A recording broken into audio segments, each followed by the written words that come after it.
Okay မင်္ဂလာပါကျွန်တော်တို့ serious computer နဲ့ပြန်လည်ကြိုဆိုပါရစေဟုတ်ပြီကျွန်တော်တို့ခုသွားနေတဲ့သင်ခန်းစာတွေဒီ numeric operation တွေအကြောင်းကိုသွားတယ် number တွေကိုကိုင်တွယ်ဖြည့်ရှင်းတဲ့အကြောင်းတွေသွားမယ် Okay အဲ့ဒီဟာနဲ့ပတ်သက်ကျွန်တော်နည်းနည်းလေးရှင်းဆက်သွားအောင်မယ်ဟုတ်လားမှတ်သားဖွဲ့လေးတွေထူးခြားချက်တွေသွားအောင်မယ်ကြည့်မယ် Python numbers data type တွေရတယ် are immutable ဟုတ်လား immutable ဆိုပြောင်းလဲလို့မရဘူး unchangeable ဟုတ်လား mutable နဲ့ immutable ပြဿနာကျွန်တော်ဒီမှာရှင်းမယ်နော်သူက programming တွေမှာများသောအားဖြင့် changeable change နေမသုံး mutable လို့သုံးဘာလို့ mutable နဲ့ immutable လဲဟုတ်လား immutable object တယ်ဟုတ်လားပြောင်းလဲလို့မရတဲ့ object တွေတယ်ဘာအဓိပ္ပာယ်ပါလဲဆိုကျွန်တော်တို့ကြည့်မယ်တစ်ခါတည်းပြမယ်run နေမှာကျွန်တော် Python shell ကို Python shell ပဲ run လိုက်မယ်နော် Python shell ပဲ run မယ်ကြည့်မယ်ကျွန်တော်နံပဲပြတယ်သင်္ကန်းသားတစ်ခုလုံးတနန်နဲ့နန်းတယ်ဟာလားသိခံပြီးနားထောင်ပြီပါပြီးရင်ကျွန်တော်တို့ဒါတွေနားလည်မှာကျွန်တော်တို့ program ရေးတဲ့နေရာတွေမှာရှင်းလင်းတည်ကြကိုဘာလေးကိုရေးတဲ့ကုတ်ကဘာလုတ်သွားလဲဆိုတော့ကျွန်တော်တို့ရှင်းစေချင်လို့ဟုတ်ပြီနော် fight ထည့်တယ်ဟုတ်ပြီနန်းနဲ့ကို fight ဝင်တာ okay ကြည့်မယ် ID နဲ့စစ်ကြည့်မယ်အဲ့ဒီကနန်းဟောပြောင်းလဲလို့မရဘူးဆိုတဲ့အဓိပ္ပာယ်ကိုကျွန်တော်ပြချင်လို့နော်ဟုတ်တယ်နန်းဒီမှာဒီလိပ်စာဒီ ID ဒီဘာလို့လဲဆိုရင် object လိပ်စာကိုပြ memory address လိပ်စာလေးကိုသူပြတယ်သူတက်ပေးထားတဲ့ ID ဒါတကယ်ဒီလိုကိုစားပြီးတော့မဟုတ်ဘူးလေ memory address ကဒီလိုတော့ကိုစားမျိုးသူဒီ hexadecimal တို့ binary တို့နဲ့တော့ဒါသူကျွန်တော်တို့လူဖတ်လို့နားလဲအောင်ဟုတ်နော်ကျွန်တော်တို့သုံးနေကြ game ပြတယ်ဝင်နဲ့သူပြတယ်ဟုတ်ပြီနောက်တစ်ခု annual နန်းဟာနန်းနဲ့ကိုမင်းပြောတော့ chain လို့မရဘူးငါ6 chain လိုက်တယ်ဟာချိန်လို့ရပါတယ်ကွာဒီမှာ9ကနေဘာဖြစ်သွား6ပြောင်းသွားထုတ်ကြည့်လိုက်6ပဲထွက်မှာဟုတ်တယ်လေဒီနောက်မှာဒီရဲ့နောက်မှာထုတ်ကြည့်လိုက်5ထွက်မှာဒီရဲ့နောက်မှာ6ထွက်အမင်းပြောတော့ကြမင်းချိန်လို့မရအောင်ဆိုအခုဘာလို့ချိန်လို့ရသွားတာလဲ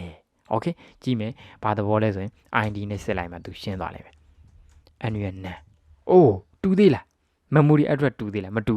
ပြောင်းလို့မရဘူးပြောင်းလို့ရတဲ့ object ပြောင်းလို့မရတဲ့ object ဆိုတဲ့အဓိပ္ပာယ်ပါလဲဆိုရင်သူ့ကိုပြောင်းလိုက်တယ်ဆိုရင်ရှိပြီးသော object ကိုပြောင်းတာမဟုတ်ဖမ်းနဲ့သူဒီပါတော့ object အသစ်တစ်ခုစောက်သွားတာကိုဘာလို့ပြောရလဲဆို immutable လို့ပြောကဲအဓိပ္ပာယ်ကျွန်တော်တစ်ခါတည်းထပ်ရှင်းကျင်သေးရဲ့ဗျဟုတ်နော်ရှင်းကျင်သေး align လို့ပေးလိုက် list တစ်ခုပြမယ်list ကိုကျွန်တော်ဒီလိုပဲ create လုပ်လိုက်မယ် curly bracket နဲ့ပဲလို့ 1, 2, 3, 4ဟုတ်ပြီ align id align ဟုတ်ပြီဒီဟာဟုတ်ပြီနော် list ကိုအဲ့ဒီ list ကိုကျွန်တော်ဒီ align ရဲ့ဒီနားကကျွန်တော်2ကိုကျွန်တော်3ပြောင်းမယ်sorry 5ပြောင်းမယ်ရှင်းလင်းဖြစ်သွား align ရဲ့ဟုတ်နော်ဟာသူ့ရဲ့လမ်းပြီး access လုပ်ပြီးတော့ index number 1ထဲမှာရှိတဲ့2ကို3ပြောင်းမယ်ဟော list ကြီးတွေကနေကျွန်တော်ပြောင်းလိုက်တယ်နော် list ကြီးကိုကျွန်တော်ဘာလုပ်လိုက်လဲ change လိုက်တယ် change ပြီးတော့ id ပြန်ထုတ်ကြည့် align ဟောဒီလိပ်စာတယ်ဒီ object ထဲကိုပဲသူဒီပါဖြစ်သွားတယ်ပြောင်းသွားအဲ့ကြောင့်ဒီကောင်တွေဘာ object လို့ခေါ်တယ်လဲဘာ object လို့ခေါ်လဲဆို mutable objects okay မင်းတော့ကွဲသွားပြီနော် mutable immutable ကွဲသွားပြီနော်ပြောင်းနေမပြောင်းဘူးဆိုတာဒီလိုတန်ဖိုးပြောင်းသွားတာကိုပြောတာမဟုတ် object ကြီးအသစ်ဆောက်သွားတာကိုမပြောင်းဘူးလို့ပြောတာ okay မင်းနော် immutable object ဘာဖြစ်သူ့ရဲ့ဆိုလိုရင်းတဲ့ဗျာဒါပဲသူ့ကိုတစ်ခုခုပြောင်းလိုက်တယ်ဆိုသူဟာ object address မှာပဲပြောင်းတာမဟုတ်ပါနဲ့ object ကြီးအသစ်ထပ်ဆောက်ပြီးတော့ပြောင်းသွားတာကို immutable ချိန်လို့မရဘူးလို့ပြောတယ် okay mutable immutable ကိစ္စဒီမှာတခန်းရမယ်ပြီးရင်ပြောမယ်ဒါကကြတော့ကျွန်တော် number တွေဘယ်နေရာမှာသုံးလဲမသိအောင်လို့ဒါလေးရှောက်ရေးထားတာပါဟုတ်ပြီနော်ဘဏ်အကောင့်တွေထိန်းသိမ်းတဲ့နေရာတွေမှာ number data တွေသုံးမယ်ကျွန်တော်တို့ဒါကတော့နည်းနည်းကြီးကျယ်သွားပါပြီကွာ mass ကြိုနဲ့ distance အကွာဝေးကဘာနဲ့အကွာဝေးတန်ဖိုးတွေထိန်းသိမ်းလို့မရတော့ရတယ်နောက်ကြတော့ကို web application တွေရေးတယ်ဆိုရင်ကို website ကိုလာလေ့လာတဲ့လူတွေလာကြည့်တဲ့လူတွေရဲ့အရေးအတွက်ဒီနေ့ငါး website ကိုဘယ်နေရာဝင်ကြည့်သွားလဲဆိုကြည့်လို့ရတယ် okay မနော်အများကြီးပဲ numeric quantity တွေမှတ်သားလို့ရတယ်နောက်တစ်ခုဒီကောင်ကိစ္စကတော့ integer ဒီ element test ဒါပဲရှင်းမှလည်းပြောခဲ့ပြီးသားဒါတူချမှတ်ဖွယ်လေးနောက်တစ်ခုကျွန်တော် key point လေးတစ်ချက်သွားအောင်မယ်ဟုတ်ဒီ slide လေးကိုအောင်သွားလိုက်မယ်နော်ကြည့်မယ် number တွေက automatically uncast တမျိုးနဲ့တွေကိုတန်းပြောင်းတယ်ဘယ်လိုပြောင်းနိုင်တာလဲကြည့်မယ်ဟုတ်နော်ပါဇက်နဲ့မပြောဘူးလက်တွေ့ပြ IND ကနေလောင်းဆိုတာကျွန်တော်ဒီညမှာတက်ဘူးသူရအနေနဲ့ထည့်ထားတာ Python 2မှာဆိုရင်လောင်းဆိုတဲ့ data တိုင်းရှိတယ်3မှာဆိုရင်ဒီလောင်းအောင်ဖြုတ်ပြီးမှလိုက် IND ကနေ float ကနေ complex ဘယ်လိုပြောင်းတာလဲကြည့်မယ်3 plus 1.0 ဟုတ်နော် f သူကရှေ့ကိုတက်ပြောင်းတယ်အမှ IND float complex အစဉ်တိုင်းမှတ်ထားလိုက်ကဲ IND နဲ့ float နဲ့ပြပေါင်းတယ်ဘာထွက်မှာလဲ float ထွက်မှာပေးကြပေါ့okay မင်းနော် ကဲ float နဲ့ 1.0 plus အဲ့ဒီလို automated သူ chain နိုင်တာကိုပြောတာနော်သူ chain automated သူ chain နိုင်တယ်ကိုယ့်ကို manual chain လို့ရတယ် 1.3 plus 3j 1.3j ဘာထွက်တော့ complex ထွက်တယ် automated သူဒီပါတော့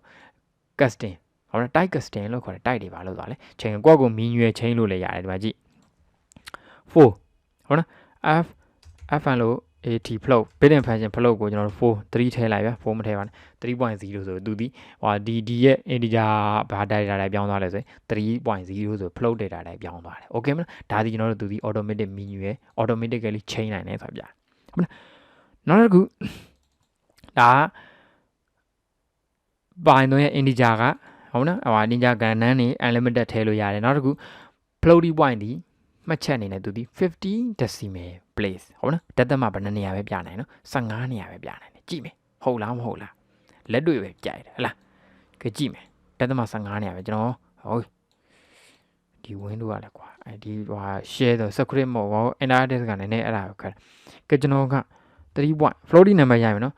တင်းနဲ့3 4 5 6 9 10 11 12 13 14 15 16 17 18 19 20တော့20ကျော်ရိုက်တယ်အဲ့ဒါခေါက်သူဘယ်နှလုံးပဲပြမှာတော့သူဘယ်နှလုံးပဲပြနေ4 6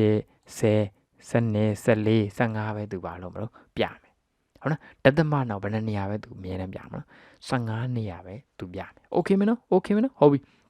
ဒါမှတ်ဖွယ်လေးတွေ float ရဲ့ထူးခြားချက်တော့ဘာဖြစ်လို့လဲကျွန်တော်ဒါကိုတို့ပြောနေရတယ် decimal number system ဆိုတာပေါ်လာမှာဆိုလို့ okay နောက်တစ်ခုကြည့်မယ်ဟုတ်ပြီနော်နောက်တစ်မှတ်ဖွယ်တွေကတော့ရှေ့မှာပါခဲ့ပြီးသားပါဗျာဟုတ်ပြီနော်တိုက်တွေ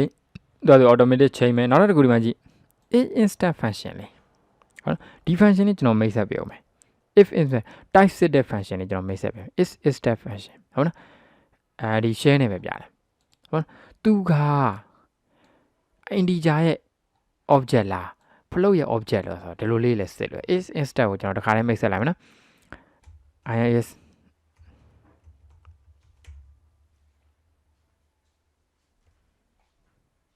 ခဏလေးနော်ဟုတ်ပြီနော်ဒီမှာကျွန်တော်တခါတည်း built-in function လေးတွေများများသိသွားစေချင်တယ်ဒီမှာဆိုရင် is instant ဟုတ်နော်ကျွန်တော်စစ်မယ်ဘယ်လိုဒီကောင်ဒီပါရာမီတာ2မျိုးလို့တယ်တစ်ချက်ကြည့်မယ်ပထမနေရာဒီသူ့ရဲ့ဟို int ဟုတ်နော်ကျွန်တော်တို့int data type လားပေါ့နော်သူ့ရဲ့ပုံစံမှာ3ဟာ int data type ရဲ့ object လားအဲ့ဒါခေါက်ကြည့်sorry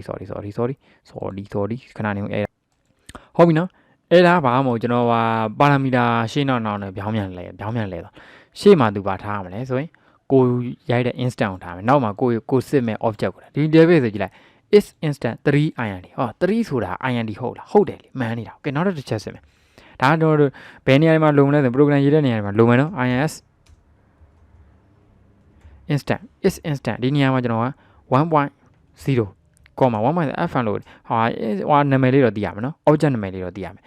fn လို့ at float နော်ပြတော့ 1.0 က float လာမှန်တယ်လေးထူထွက်မှာဒါပဲဒီလိုစစ်တာတစ်ချက်နောက်တစ်ခုကိုမသိတဲ့ဟာကိုစစ်မယ်ဆိုဘာသုံးလဲဆို type ကို typ type ကိုကျွန်တော်က 3g ကဘာမျိုးစားလဲဆိုကျွန်တော်တို့ကြည့်မယ်ဟော 3g ဒီ complex data type ဒါမသိတဲ့ဟာကိုစစ်တာဒါကကြတော့သေချာမသေချာစစ်တာအဲ့လိုပုံစံလေးကျွန်တော်တို့ဘာလုပ်လို့ရလဲဒီကောင်ဒီ true false မပြန်ဘူးဒီကောင်ဒီသူ့ရဲ့ type ကြီးကို return ပြန်တယ်ဒီကောင်ဒီကျွန်တော်တို့မှန်တယ်မှားတယ်ဆိုတော့ return ပြန်ဒီလို is instant method လေးနဲ့လည်းဘာလုပ်လို့ရလဲစစ်ဆေးလို့ရတယ်ဆိုတာကိုကျွန်တော်တို့ဘာလုပ်ထားမလဲသိထားမယ် okay မနော်ဟုတ်ပြီဒါကတော့ရှင်းမှာပြောခဲ့ပြီးသားmodular တွေဟုတ်လားsorry division တွေဒါ integer division